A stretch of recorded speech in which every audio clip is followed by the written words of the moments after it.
Hello বন্ধুরা, good morning সবাইকে। তো সকাল সকাল আমাকে আমার বর বানিয়ে দিয়েছে এখানে চাউমিন, সব সবজি টবজি ডিম সব কিছু দিয়ে এখানে বানিয়ে দিয়েছে। ওই চাউমিনটা খুব সুন্দর বানায়, তো ওই বানিয়েছে আজকে চাউমিনটা। তো খেতে একটু দেরি হয়ে গেল, বাজার থেকে এসে তারপরে মাছ নিয়ে আসলো বাজার থেকে। তো মাছ টাছ নিয়ে আসলো, এসে তারপরে এটা করেছে, তো ওই জন্য একটু দেরি হয়ে গেল বানাতে। তো খেয়ে নেই, খেয়ে দেখি কেমন বানিয়েছে আজকে।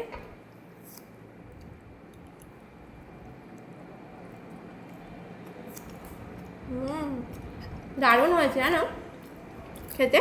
তাই? খুব সুন্দর হয়েছে। ভালো লাগবে।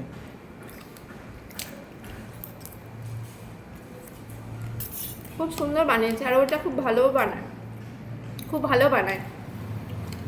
তো আমি খেয়ে নেই। টাটা বন্ধুরা, দেখাচ্ছে নেক্সট ভিডিওতে।